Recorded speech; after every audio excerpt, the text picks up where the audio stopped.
Assalamualaikum warahmatullahi wabarakatuh.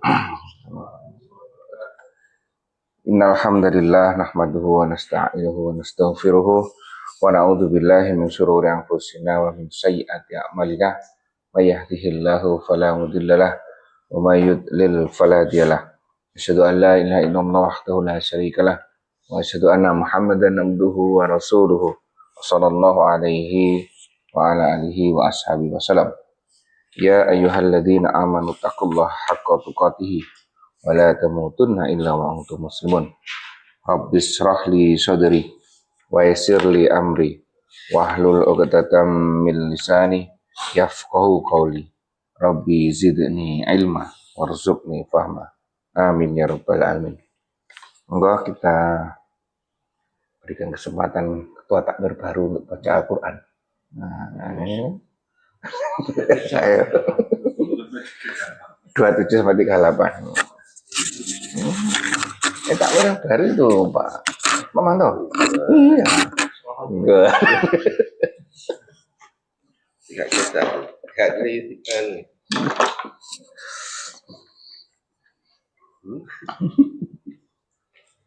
أعوذ بالله من الشيطان الرجيم بسم الله الرحمن الرحيم واتل ما أوحي إليك من كتاب ربك لا مبدل لكلماته ولن تجد من دونه ملتحدا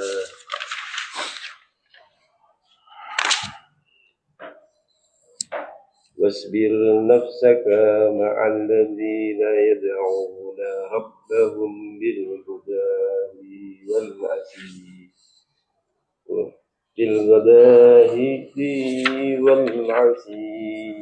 يريدون وجهه ولا تعد عيناك عنهم تريد زينة الحياة الدنيا ولا تطع من أغفلنا قلبه عن ذكرنا واتبع هواه وكان أمره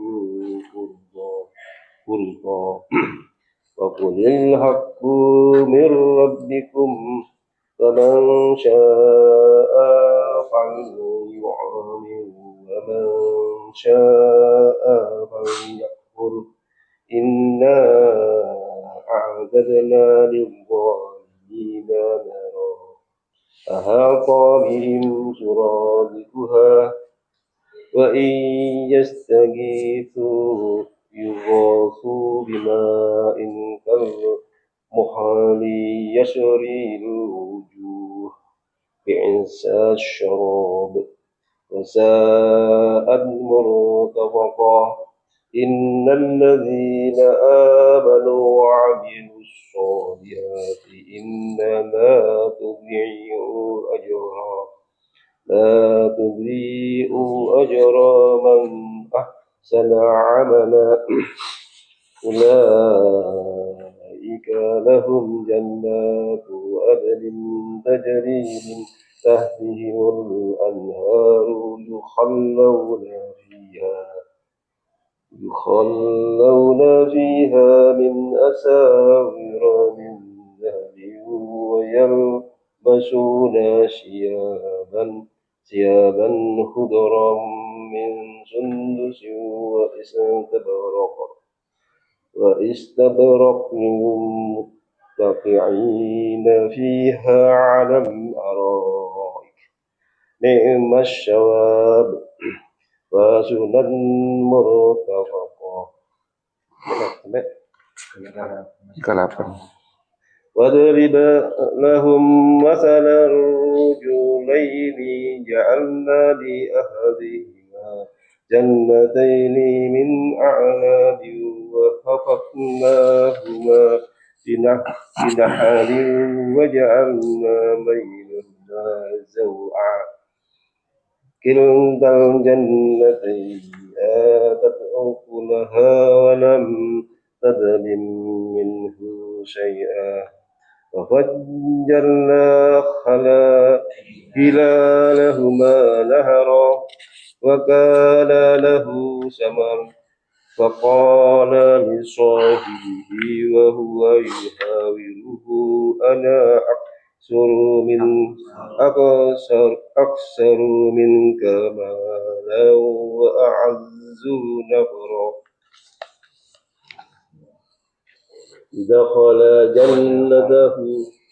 ودخل جنته وهو ظالم لنفسه قال ما أظن أن تبيد هذه أبدا وما أظن الساعة قائمة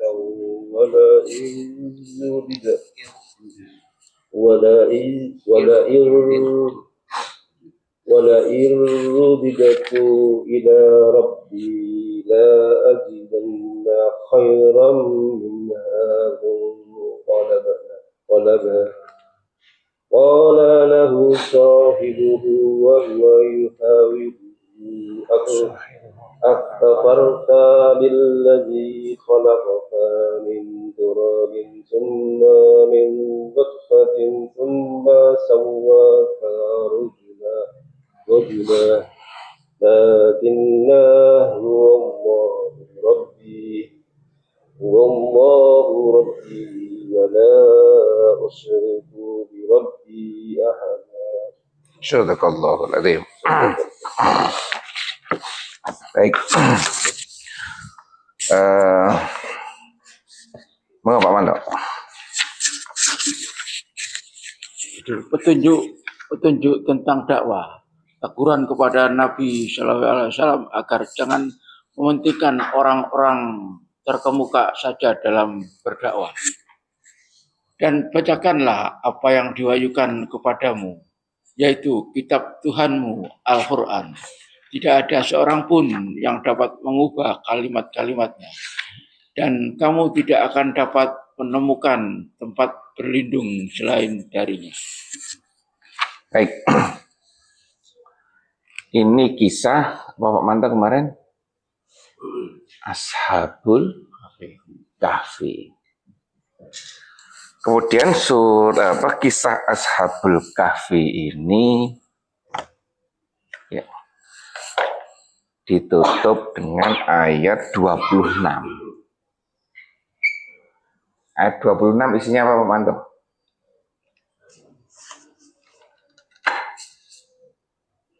Berapa lama mereka tinggal di bawah? Intinya kisahnya apa? 26 itu. 26 itu isinya apa?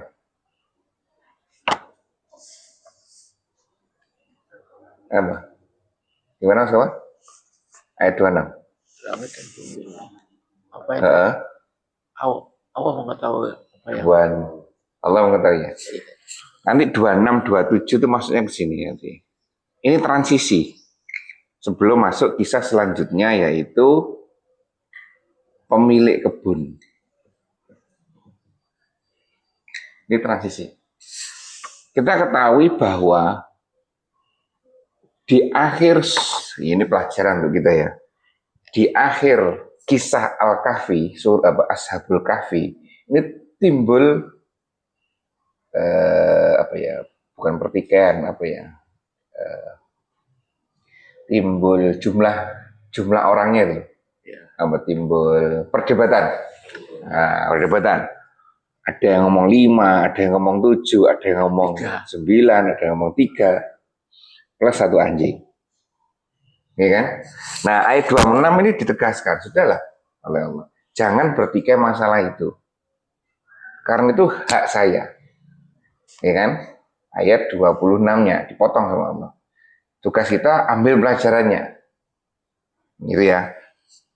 Kemudian 27 dilanjutkan oleh Allah. Terus gimana? Terima kasih. Terus bagaimana terkait dengan adanya hal-hal yang tidak diketahui dalam informasi dalam Al-Quran? Ini kan? Sudah, terima apa adanya satu. Jangan berdebat kalau tidak ada informasi. Ya kan? Yang terpenting adalah ambil pelajarannya. Terus di ayat 27 disampaikan juga Dan bacalah apa yang diwahyukan kepadamu, yaitu kitab-Mu. Jadi cari informasi yang benar dari sini. Kalau tidak ada di sini ya sudah. Ya, ya. Sama seperti bagaimana kita yang terbatas ini ya. Bagaimana caranya orang berusaha menafsirkan alif lam mim, alif lam ro, yasin. Ya kan? Ada orang-orang seperti berusaha menafsirkan seperti itu. Nah, kita tahu bahwa tidak ada artinya itu. Dan Allah tidak memberikan informasi terkait dengan penjelasan hal itu. Jadi gimana ya? Baca Al-Quran, kembali kepada Al-Quran, cari pelajaran-pelajaran dalam Al-Quran. Dan tidak ada seorang pun yang dapat mengubah kalimat-kalimatnya, jelas ini. Dan kamu tidak akan dapat menemukan tempat berlindung selain daripadanya. Ini ya, jadi gimana terkait dengan ayat 26 itu, berpegang teguhlah terhadap Al-Quran. Cari informasi di situ sebanyak-banyaknya. Jangan berpikir, ambil yang mudah. Karena di dalam surat, apa itu Pak Manto ya, mutasyabihat dan muhkamat, ayat-ayat muhkamat dan ayat-ayat mutasyabihat. Al-Quran kan terdiri dari dua pokok ayat. Adalah muhkamat dan mutasyabihat. Ayat muhkamat ini sebagian besar isinya Al-Quran. Artinya apa? Jelas. Tanpa apa takwil macam-macam. Jelas. Dan ini merupakan isi sebagian daripada Al-Quran. Mutasyabihat ada di dalam Al-Quran yang butuh ilmu yang dalam. Butuh ilmu yang lebih dalam lagi. Ini kan misalkan terkait dengan lintasan bulan bintang, astronomi segala macam. Nah, itu butuh. Atau misalkan kisahnya Nabi Musa bersama Nabi Khidir. Ya kan? Kan ketemu anak dibunuh, ketemu kapal dibocori, terus ketemu satu lagi tembok dirobohkan. Nah, itu kan, nah, itu butuh ilmu. Apa yang ada di situ?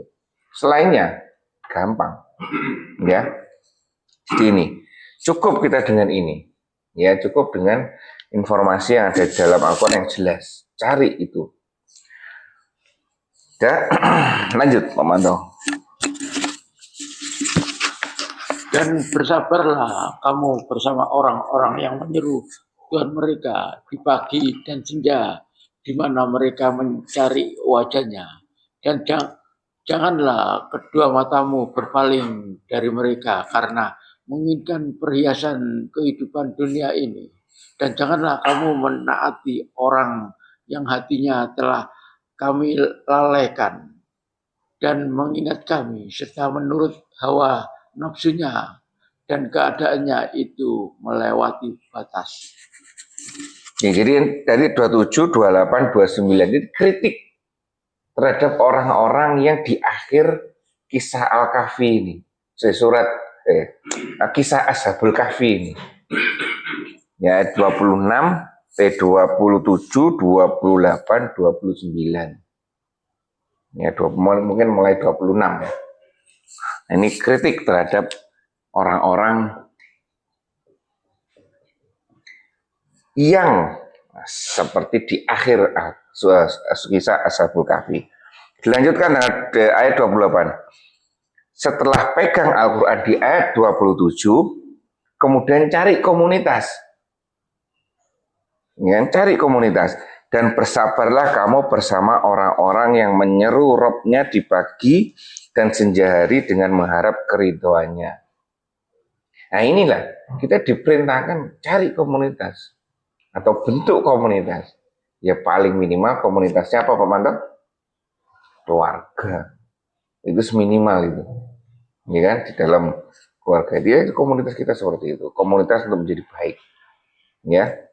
Ini perintahnya seperti itu. Setelah Al-Quran dipegang, kita membersihkan pikiran kita dari hal-hal negatif 27 kita pegang Al-Quran, 28 kita buat komunitas.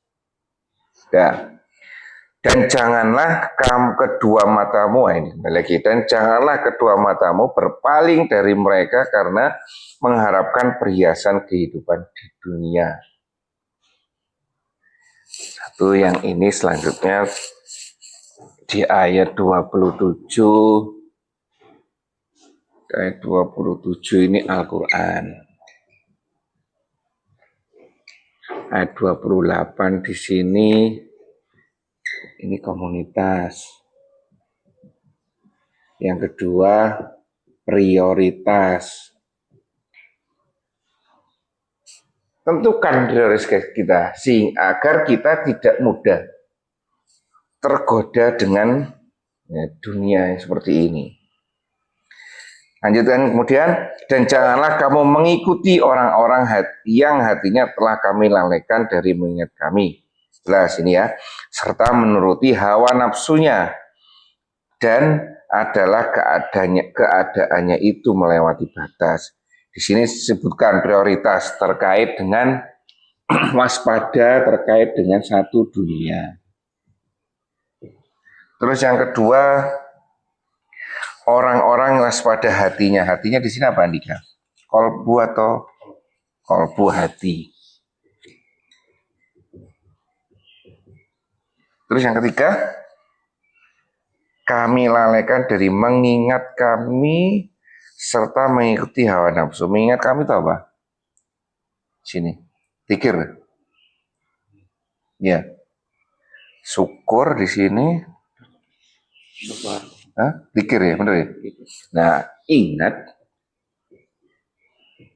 dan syukur.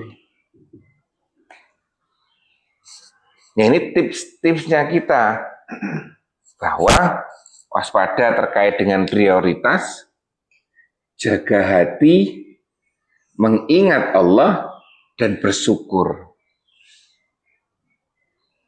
Jaga hati gimana? Ya mungkin ini urutan. Agar kita tidak mudah, atau agar kita prioritas kita senantiasa kepada akhirat, tidak dunia. Gimana caranya jaga hati? Gimana caranya jaga hati, Pak Manto? Mengingat ini. Mengingat gimana mengingat caranya? Baca Al-Quran. Baca aturannya. Saya harus apa dalam aturannya, cari di dalam Al-Quran. Entah baca saja Al-Quran, entah Allah mau memberikan pelajaran apa kepada kita terkait saat kita baca Al-Quran. Pokoknya baca saja. Kemudian bersyukur. Bersyukur ketika kita sudah tahu aturan-aturan dalam Al-Quran, jalankan aturan itu sesuai dengan peran kita. Gimana Pak Manto? Iya kan? Ya, seperti ini memang sederhana ya. Tapi ya ketika kita mau aplikasikan di kehidupan kita, susah. Susahnya apa? Kita sering terganggu dengan ini. Karena apa? Ya hati kita kembali. Hati kita belum terjaga. Karena apa? Data kita terkait dengan aturannya terbatas. Sehingga kita ketika ada lingkungan mengganggu atau ketika ada lingkungan yang tidak tepat, bentuk syukur kita menjadi tidak tepat juga. Ini ya. Misalkan setelah korupsi kemudian disedekahkan dan umroh, harta korupsi jadi bersih.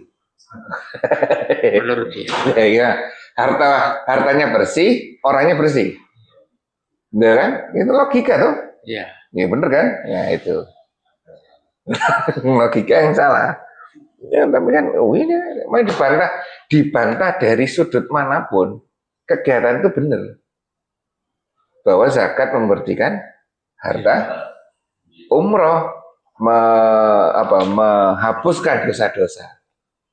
Dosa manusia kan. Korupsi kan dosa manusia. Nah kan dosa Makanya itu kalau logikanya seperti itu, saya sudah menjalankan ini selesai. Nah, padahal ini kan itu kan terkait dengan keterbatasan ini kan. Keterbatasan akan hukum, aturan yang kita punya, sehingga dengan seperti itu bentuk syukurnya dengan zakat dan umroh tadi menjadi tidak pas. Bahwa ternyata di situ ada hisab tadi. Oh ini enggak, ini harus dipertanggungjawabkan. Ya kan? Jangan bilang-bilang gimana Pak Manto. Ayo. Dulu 100.000, 50 untuk BBM, 50 masuk kantong. Ya kan? Nota bisa beli 2.000. Gimana? 1.000 atau 2.000 ya? Nota itu. Ada harganya itu di pom bensin itu. Ya kan? Itu luar biasa Manto ya. Ya, jadi ini adalah ini logika kita. Kita harus urut seperti ini. Nah, ini di ayat 28. Lanjut Pak Manto. Dan katakanlah kebenaran itu datangnya dari Tuhan kalian. Maka barang siapa yang ingin beriman, hendaklah dia beriman. Dan barang siapa yang ingin kafir, biarlah dia kafir. Sesungguhnya kami telah sediakan bagi orang-orang yang zalim itu neraka yang jolaknya mengepung mereka.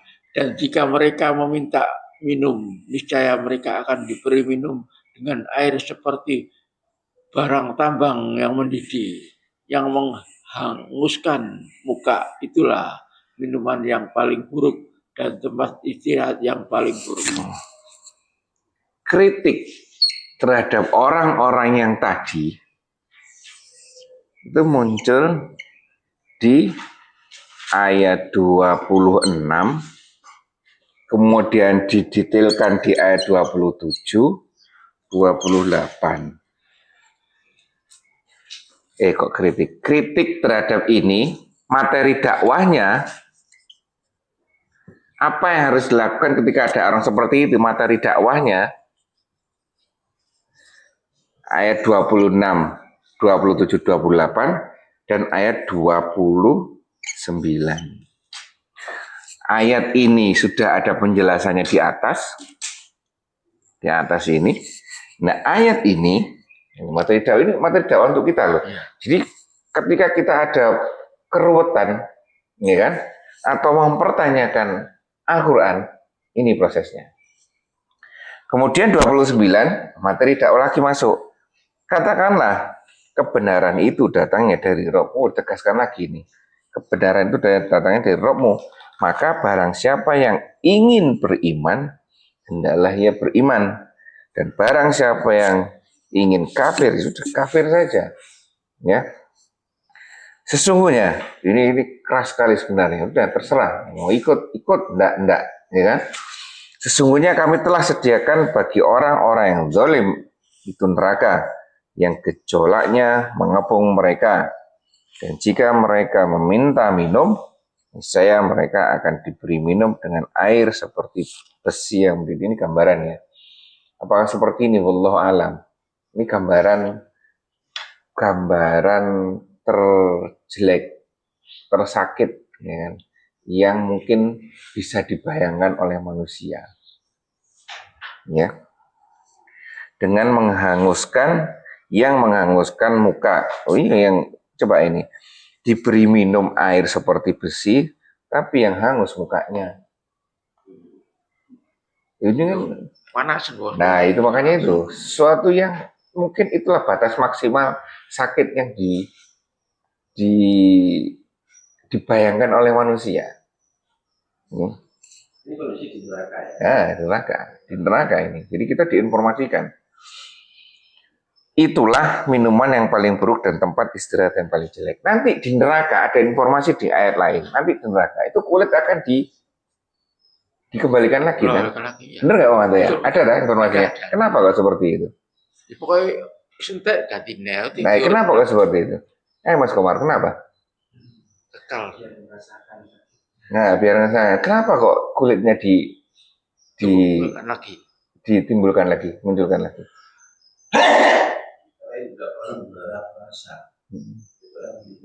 Sama kayak anak saya kemarin. Saya tanyain, kalau anestesi itu letak jarumnya itu di mana? Ya, subkutan, ini kulit ya. Ini kulit, ini rambut kulit. Ini otot. Ini kulit ini ada kutan, subkutan bagian ini. Ya bagian sini, Pak. Kenapa bagian sini? Kenapa nggak masuk sekalian ke otot? Iya, karena ujung sarafnya itu di sini. Kalau ini sudah kebuka, dicek-cek-cek itu enggak bakalan sakit malah. Jadi yang merasakan sakit itu hanya di kulit. Gitu teman-teman ya. Ini kulit kalau dibuka, sudah kalau kita buka, ini dicerek-cerek ini enggak sakit. Ini itu. Makanya detail soal Al-Quran akan dikembalikan kulitnya. Karena apa? Di kulit ini adalah ujung saraf. Di kulit ini yang bisa merasakan sakit. Ya, seperti itu. Kalau enggak ada kulitnya disiksa, ngapain disiksa? Enggak bakalan sakit.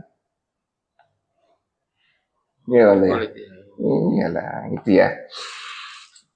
Nah itu informasi Al-Quran memang, nah kan butuh ilmu kan. Nah, itu ternyata ada orang yang bagian itu yang menjelaskan nanti kepada kita. Gitu Pak ya. Nah itu ya. Iyalah, ya kan. Baik. Nah ini di ayat 29 juga seperti itu. Mau malah tegas kepada kita. Sudah kalau mau seperti ini silakan, terserah. Nanti ada konsekuensi dari apa yang kamu lakukan. Ikut ada konsekuensinya, menolak ada konsekuensinya. Ikut ada rewardnya ya. Tipis sekali ini kulit ini. Berapa ya? 1 mili enggak? Hah? Oh itu emang tujuannya bukan anestesi. Ini tujuannya kan untuk menghilangkan rasa sakit. Kalau itu tujuannya memang dalam. Jadi kalau ada operasi atau apa? Menghilangkan rasa sakit. Jadi sini saja. Di antara kulit atas sama kulit bawah. Ini kulit yang atas, ini subkutan. Ini kulit ini. Nah di bawahnya sudah mulai ada otot apa segala macam. Ya? Iya, makanya diinjeksi gitu.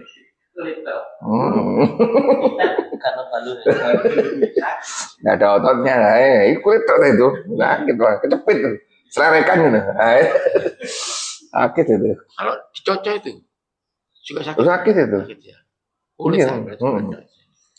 Sakit itu, ya. Baik, lanjut. Sesungguhnya orang-orang yang beriman dan beramal soleh, tentulah kami tidak akan menyia-nyiakan pahala orang-orang yang mengerjakan amalannya dengan baik. Terus setelah 29 ini di peringatan rambu-rambu. Rambu-rambunya kemudian di 30 disimpulkan. Sesungguhnya orang yang beriman dan beragama beriman ini selalu gandeng ini ya. Iman dan amal soleh. Iman itu keyakinan. Oke lah kalau misalnya dianggap keyakinan, iman keyakinan terhadap sesuatu yang di depan. Sesuatu yang gaib. Bolehlah di belakang kita atau di depan kita. Itu sesuatu yang gaib kan di belakang kita, di depan kita kan. Iya. Nyata kan hanya saat ini saja toh. Ya.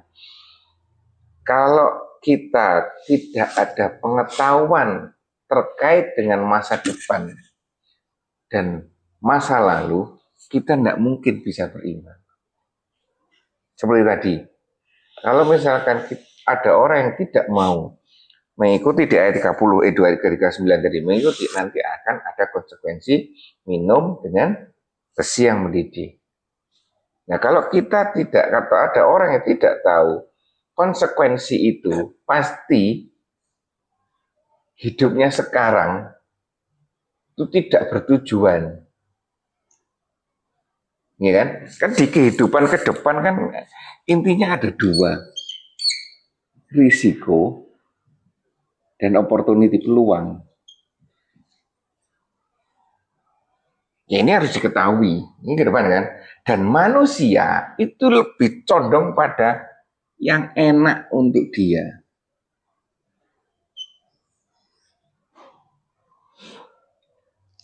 Nah, ini.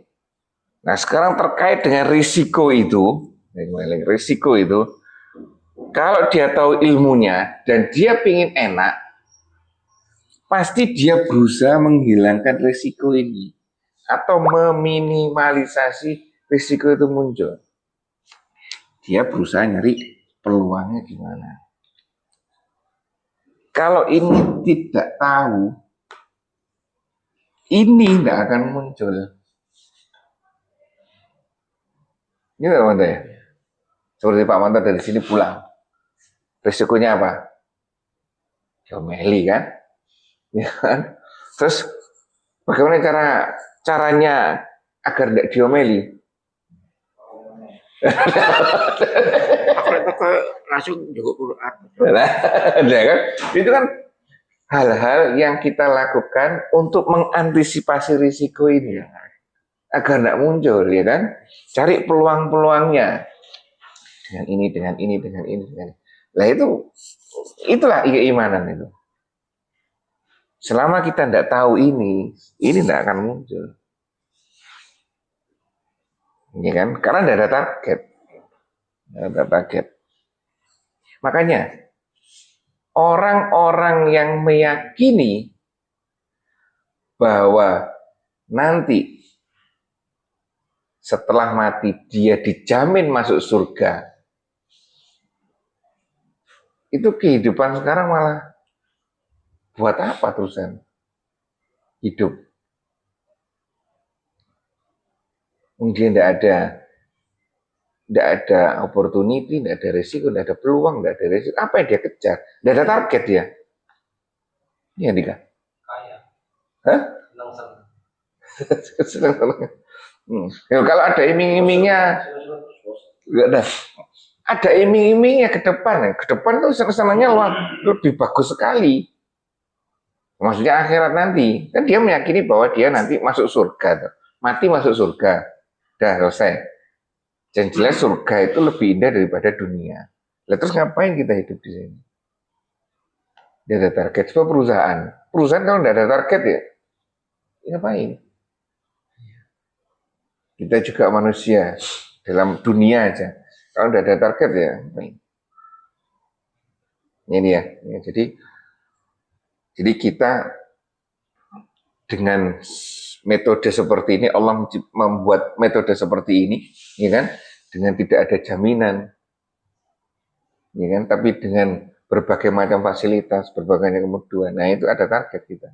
Dengan ada target ini muncul nanti. Dia punya target, dia harus capai ini, dia harus seperti itu, dia harus seperti itu. Itu loh orang-orang kadang berpikirnya, profesor-profesor orang-orang pintar yang kafir itu, udah dia mikir perusahaan itu dengan target. Bagaimana caranya ini menghilangkan resiko, bagaimana mencari peluang. Kok kehidupannya sendiri. Peluang di akhirnya nggak dipikir ya. Nah, itu apa ya? Seperti itu ya. Itulah hidayah. Baik. Dan disebutkan, nah, makanya itu semua mereka yang beriman, iman. Makanya bagaimana cara kita memunculkan target? Bagaimana? Kita tahu target ini. Kita tahu targetnya di mana, Pak Manto?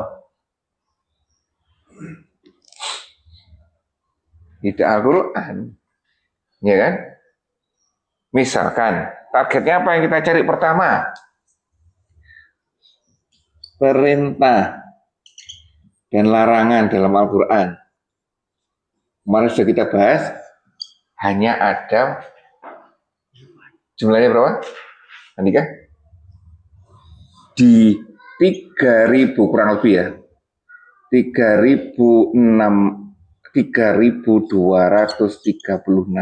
ayat di dalam Al-Quran yang berisi perintah dan larangan hanya ada 89 ayat saja. Ciri-cirinya yang berisi perintah larangan yaitu diawali dengan ya ayyuhalladzina amanu. Sudah itu aja. Hanya 8, enggak sampai 10% enggak sampai. 5% enggak sampai. 2,5% cuma. Nah, 2,5% kira-kira 2,5% dari total ayat dalam Al-Quran yang isinya perintah. Cari ini targetnya. Ya, ya. Jadi kita harus target saya adalah kan Pak Manto kan menyampaikan ittaqullah. Orang dinilai itu ketakwaannya, bukan lain-lain. Takwa itu menjalankan perintah dan menjauhi larangan. Cari ini. Ya, mana? Target saya utama adalah tahu ini, sehingga bisa minimal kita menjadi takwa. Ya, baik. Andi kan sudah ketemu dah 89 ini. Ya, masing-masing. Hah? Masing-masing. Iya, nanti dipecah nanti. Itu ayatnya. Maksudnya di dalam 89 nanti ada isinya ini, ada isinya ini. Nanti di totalnya sudah. 6, 2, 3, 4. Ini, oh iya 6, 2, 3, 6. Sekian malah 6.000 ya kan 6, 2, 3, 6 ayat ini hanya sekian saja isinya. Cari Pak Manto. Berapa sedikit persen. Ya memang kewajiban Allah itu sedikit. Zakat itu hanya 2,5% saja. Gitu. Kalau katanya pemuka agama lain, ya iyalah. Orang Muslim tuh hanya 2,5%. Makanya sholatnya 5 kali. Kalau kita 10%, cukup 1 pekan sekali ibadahnya. Ada kan? Kenikmatan itu ya katanya beliau ya kan. Ya itu. Ya Muslim ya 2,5%. Itu pun 1 tahun sekali. Makanya sholatnya 5 kali sehari. Baik. Yang kedua amal soleh jelas.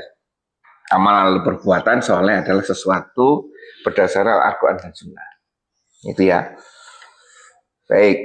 Nanti insya Allah Sabtu depan, Sabtu besok ini ibu-ibu detail bahas ini.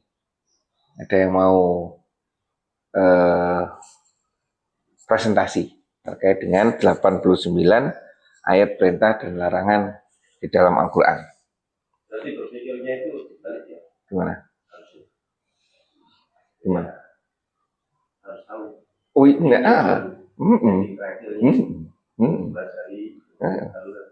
Kita tahu. Budgetnya ya apa ininya dalam prolek. Bener itu.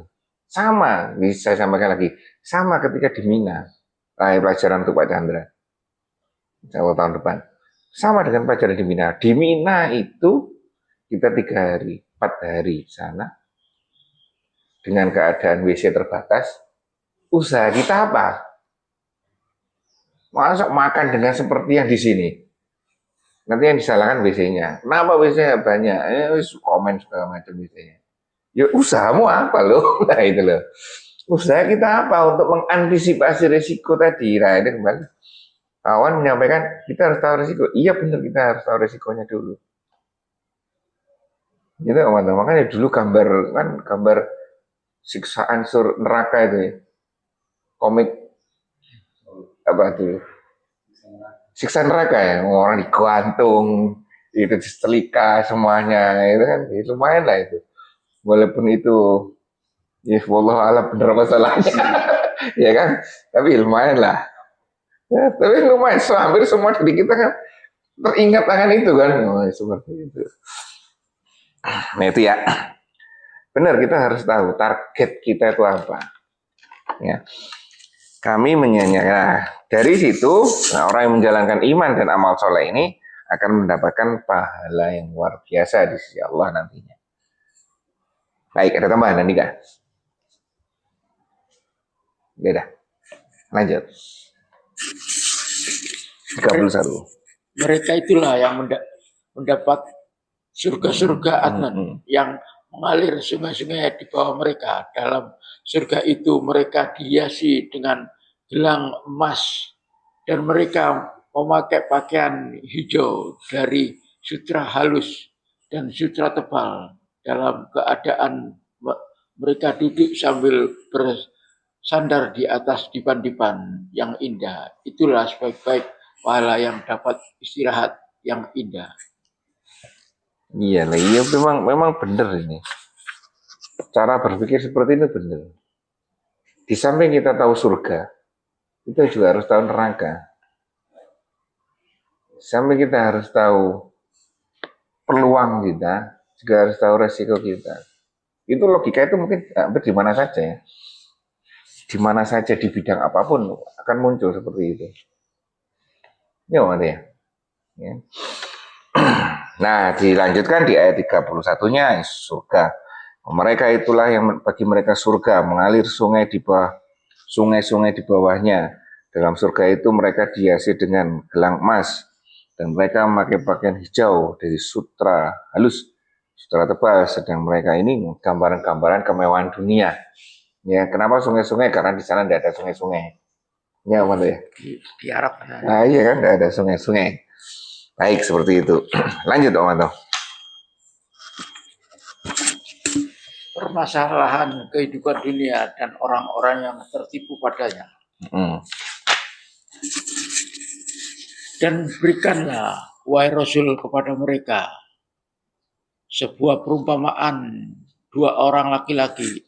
Kami jadikan bagi salah seorang di antara keduanya yang kafir dua buah kebun anggur, dan kami kelilingi kedua kebun itu dengan pohon-pohon kurma, dan di antara keduanya kami jadikan tumbuhan berbagai tanaman lain.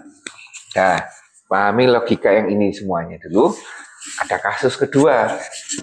Kasus kedua adalah pemilik kebun. Ya, jadi setelah ada kisah Ashabul Kahfi, endingnya seperti itu, kita dapat pelajaran, kemudian masuk kasus kedua. Kasus kedua ini ada dua orang laki-laki. Kami jadikan bagi seorang di antara mereka,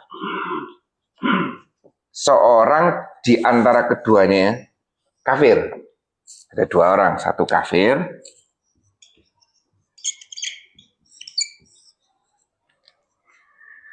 dua. Kami jadikan bagi seorang di antara keduanya kafir dua buah kebun anggur, dan kami kelilingi kedua kebun itu dengan pohon-pohon kurma.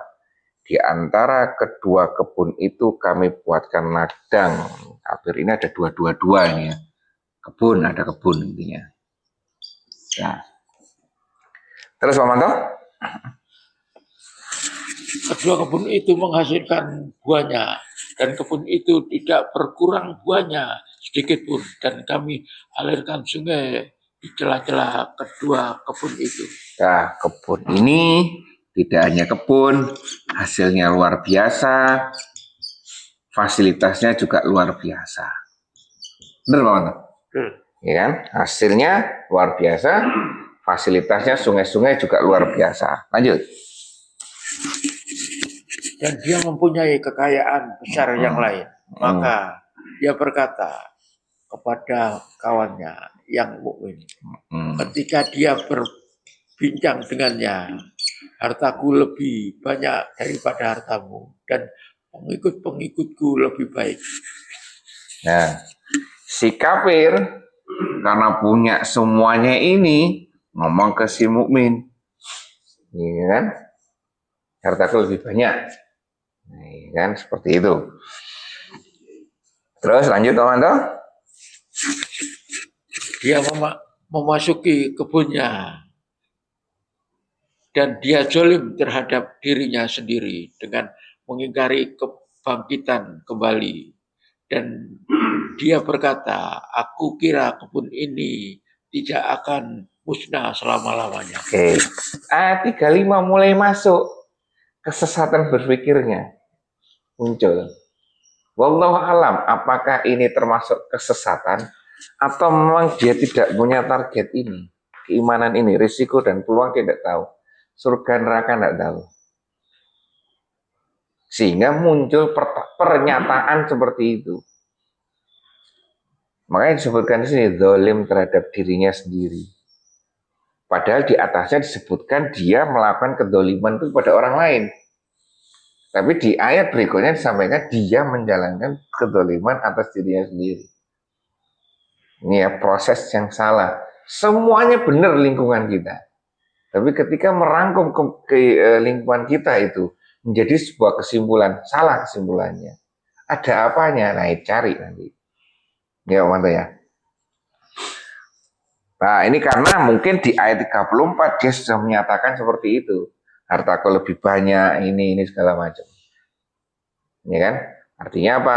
Mungkin harta yang didapatkan digunakan untuk kepentingan dia sendiri, tidak untuk kepentingan Allah. Nah, ini yang penting, ini pelajaran untuk kita. Lanjut, teman-teman.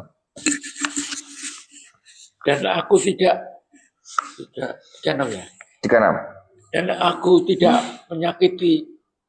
meyakini hari kiamat itu dengan datang. Dan jikapun aku benar-benar dikembalikan kepada Tuhanku, pasti aku akan mendapatkan tempat kembali yang lebih baik daripada kebun-kebun itu.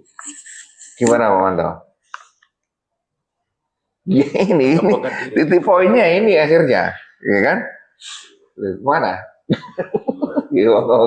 Olahraga. Nah, itulah. Artinya mungkin ya, kalau di zaman kita, saya pikir tidak ada yang tidak tahu lah konsekuensi akhirat itu. Ya kan? Hanya saja dia mau menjalankan atau tidak. Nah, itu tadi. Mau menjalankan atau tidak. Mungkin era bahasanya kalau zaman dulu mungkin bahasanya mengingkari Allah atau tidak percaya kepada Allah, itu mungkin bahasanya seperti itu. Kalau bahasa sekarang ya disesuaikan dengan zamannya. Gimana ya? Nah, ini di sini ini titik poinnya ini. Satu, terkait dengan target yaitu hari kiamat. Dan kedua, dia meyakini bahwa dia adalah orang baik karena fasilitas yang sudah diberikan kepada dia.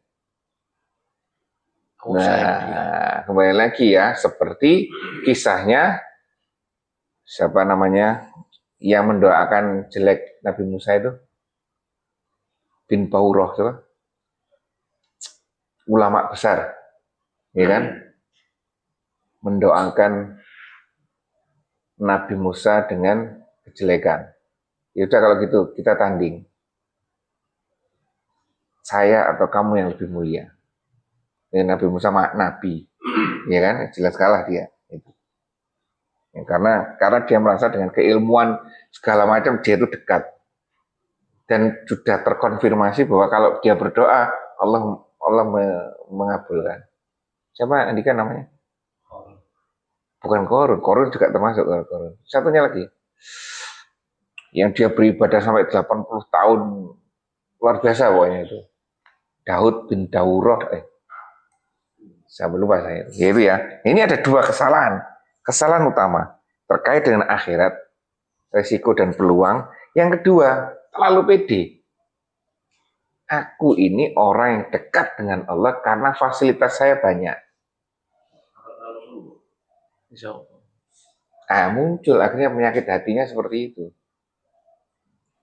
Merasa lebih daripada orang lain. Enggak, Allah enggak seperti itu kan, ya kan? Oke lah fasilitas lebih, tapi fasilitas itu kembali tanyakan kepada Allah, mau diapakan fasilitas ini? Ya. Udah ketemu Andika? Belum? Terus, pasti aku akan mendapat tempat kembali lebih baik daripada kebun-kebun ini kesalahan. Lanjut Pak Manto 37.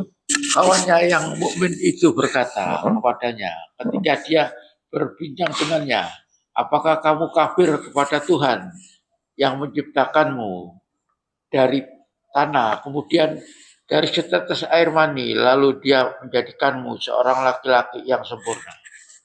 Lanjut. Tetapi aku percaya bahwa dialah Allah, Tuhanku, dan aku tidak mempersekutukan seorang pun dalam Tuhanku. Nah, kalau di kisah ini temannya yang mengingatkan, kawannya yang mukmin berkata kepadanya sedang dia bercakap-cakap dengannya, apakah kamu kafir kepada Rob yang menciptakan kamu dari tanah, kemudian dari setetes air mani, lalu dia menjadikan kamu seorang laki yang sempurna? Ada dakwah di sana. Kita di sini gimana? Allahu alam. Banyak sekarang informasi terkait dengan ini. Terkait dengan upaya, kembali lagi, upaya Allah mengingatkan hambanya. Kalau dulu kan tidak ada internet Pak Manto ya. Makanya orang, temennya didatangkan oleh Allah kepada dia. Ayo ingatkan itu. Settingannya mungkin seperti itu. Kalau kita settingan gimana? Ya banyak lingkungan seperti ini. Tadi membuat komunitas tadi. Ya kan? Ada YouTube, media sosial itu didatangkan oleh Allah kepada kita agar kita kembali lagi. Baik seperti itu. Apa namanya Andika? Siapa namanya? Ketemu. Daud bin Baurah atau apa nanti ya ketemu. Kita airkan nanti. Insya Allah. Ada kok itu. Baik, sampai sini. Ada yang disampaikan? Gimana Pak Manto? Dan ini juga mungkin kalau kisah ini ya, ini adalah salah satu penjelasan ayat yang disukai Pak Manto. Apa? Harta menjadi pemberat di akhirat malah. Apa? Bal'am bin Bahurah. Nah itu loh. Bal'am itu. Itu tergoda karena istrinya itu. Bal'am bin Bahurah. Bahurah itu orang ulama luar biasa itu. Zamannya Nabi Musa. Bani Israil. Itu ya. Ini saya balik ke ayat ini itu tadi Pak Manto. Mungkin harta ini kan yang memberatkan kita coba anak, istri, harta. Itu kan bisa menjadi penolong kita, bisa menjadi musuh kita di akhirat nanti. Ini Ujian kita itu. Nah itu. Nah kalau sudah tahu bahwa itu adalah ujian, kita ngapain? Nah ini kita harus tahu. Ini sudah tahu ini. Kita harus ngapain? Apa yang harus kita lakukan agar tidak salah prioritas? Ini. Berarti harus ini. Ya kan? Harus ini. Bagaimana bentuk bersyukurnya Pak Manto terhadap istrinya? Coba lihat terus. Itu mungkin Pak Manto ngomeli istrinya Pak Manto ngomeli Pak Manto itu mungkin salah satu bentuk bersyukur. Ya Allah, kalau Pak Manto tidak saya omeli, wah itu sudah di mana-mana itu nanti. Wah, kan? Makanya harus diomeli supaya kembalinya ke rumah, tidak ke rumahnya yang lain. Ya, itu Manto ya. Gitu ya. Baik, ada tambahan di sini. Penuh pelajaran ini. Iya, Manto ya. Ada tambahan Andika? Sudah. Logika luar biasa loh ini. Ya kan, kesalahan-kesalahan berpikir ketika kita menganggap bahwa fasilitas yang kita didapatkan dunia ini seiring dengan kualitas keislaman kita. Enggak. Benar kan? Gitu. Di hadapan Allah yang dinilai adalah ketakwaan. Jangan ketakwaan yang membedakan kita, ketakwaan, bukan fasilitas kita. Ada orang yang sabar seperti Pak Manto, ada yang berilmu, ada yang punya jabatan, ada yang ini, ada yang enggak itu. Yang penting bagaimana caranya kita bersyukur menjalankan perintah dan larangan, menjauhi larangan ketika kita menjadi itu. Jadi nilai itu ya. Iya loh, bukan fasilitasnya. Kayaknya ya. Iya, bukan kekayaannya, bukan ilmunya, bukan jabatannya, bukan semuanya. Jadi kita bagaimana bersyukur untuk menjalankan itu semua. Gimana, Manta? Itulah, ya. Makanya termasuk fasilitas istri, toh? Iya, iya kan?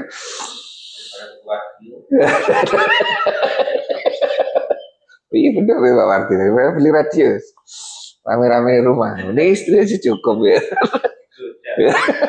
udah rame rumahnya. Kok ada ya? Ujian saya.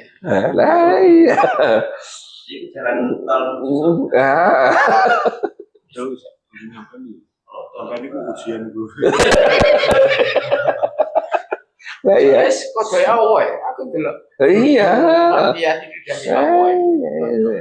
pasrah. Tinggal lihat nanti gimana. Kita harus ngapain dengan kondisi seperti itu, ya kan? Baik, alhamdulillah saja yang bisa sampaikan.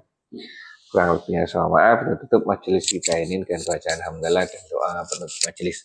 Alhamdulillahirabbil alamin. Subhanakallahumma wa bihamdika asyhadu alla ilaha illa anta astaghfiruka wa atubu ilaik. Assalamualaikum warahmatullahi wabarakatuh.